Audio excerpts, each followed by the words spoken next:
दोस्तों, तो कल जैसे मैंने आपसे बात की थी कि जो इरशाद बारी ताला हैं उनके बारे में बात की थी, कलाम पाक के बारे में बात की थी। तो आज हम हदीस नबवी सल्लल्लाहु अलैहि वसल्लम के मौजू पे बात करेंगे। तो आज जो आपके साथ चंद एक अहादीस मुबारक पेश करने जा रहा हूँ। उम्मीद है आपको सुन के बहुत खुशी होगी और आपका ईमान ताज़ा होगा। वीडियो को ऊपर करने से पहले बात सुन लिया कीजिए, इससे आपका भी और मेरा भी फ़ायदा होगा। आपका ये फ़ायदा होगा कि आपकी नेकियां बढ़ेंगी और मेरी वजह से अगर किसी का कोई फ़ायदा हो जाए, किसी का कोई भलाई की तरफ आ जाए, तो इससे बड़ा इनाम मेरे लिए कोई नहीं है। दुनिया का माल दुनिया ही में छोड़ जाना, कोई चीज़ साथ लेकर नहीं जानी। मैं सिर्फ़ और सिर्फ आप लोगों के लिए ये वीडियो अपलोड करता हूँ ताकि कोई एक शख्स इस पर अमल करके करेगा तो उससे मुझे ये फ़ायदा हो जाएगा कि मेरी आखिरत संवर जाएगी। तो मैं अपनी ज़ात के लिए भी कर रहा हूँ और आप लोगों के लिए कर रहा हूँ। दावत व तबलीग का काम जो है वो बहुत अहम काम है जो हम सब लोग छोड़ चुके हैं।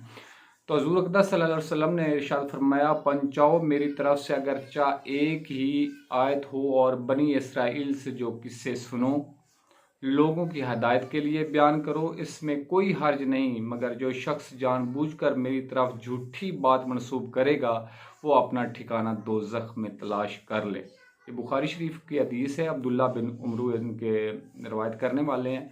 और दूसरी हदीस में फरमाते हैं, ऐ अल्लाह हमारे जानशीनों पर रहम फरमा।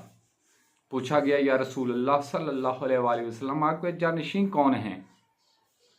फरमाया, वो लोग जो मेरे बाद आएंगे, यानी कि हम लोग। अल्लाह तबारक व तआला के नबी सल्लल्लाहु अलैहि वसल्लम ने हमारी तरफ इशारा किया है, हमें जानशीन का खिताब दिया है। तो हम कितने बदबख्त हैं कि अल्लाह पाक के जो नबी सल्लल्लाहु अलैहि वसल्लम ने हमें जानशीन कहा और हम उस चीज़ से कितने बेखबर हैं और कितना उससे दूर हटे हुए हैं, इस्लाम से दूर हटे हुए हैं। और कितना हमारी परवरिश ही जो है ना, इस अंदाज से, आज मोबाइल का दौर, पहले कंप्यूटर का दौर, उससे पहले टीवी के दौर, उससे पहले इसका रेडियो का दौर था।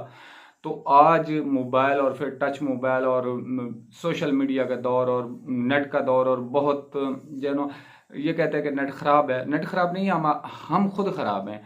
नेट तो हमें वो सब कुछ देता है जो हम देखना चाहते हैं। अगर हम अच्छी बातें देखेंगे, अच्छी बातें सर्च करेंगे, अच्छी बातें सोचेंगे, तो इंशाल्लाह हमें वो नेट आपको वो सब कुछ प्रोवाइड करेगा जो आप करना चाह रहे हैं। लेकिन अगर हम बुराई की तरफ जाएंगे तो बुराई भी इसमें बेइंतहा है। अल्लाह उस बंदे को तरोताज़ा रखे जिसने हमसे कोई बात सुनी और जिस तरह सुना था उसे उसी तरह बगैर कमी बेशी के दूसरों तक पहुंचा दिया। हो सकता है कि जिसे बात पहुंचाई जाए बजाते खुद सुनने वाले की निस्बत बात को ज़्यादा याद रखने वाला हो। आगे वही बात कि हो सकता है मेरे बात कहने से जो है आप जो है ना इस पर अमल कर लें और मेरी आखिरत संवर जाए।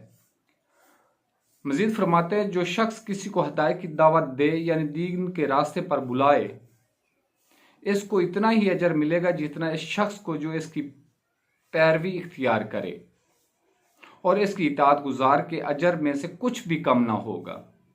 और जो शख्स किसी को गुमराही की तरफ बुलाए, बुराई की दावत दे, इसे इतना ही गुनाह होगा जितना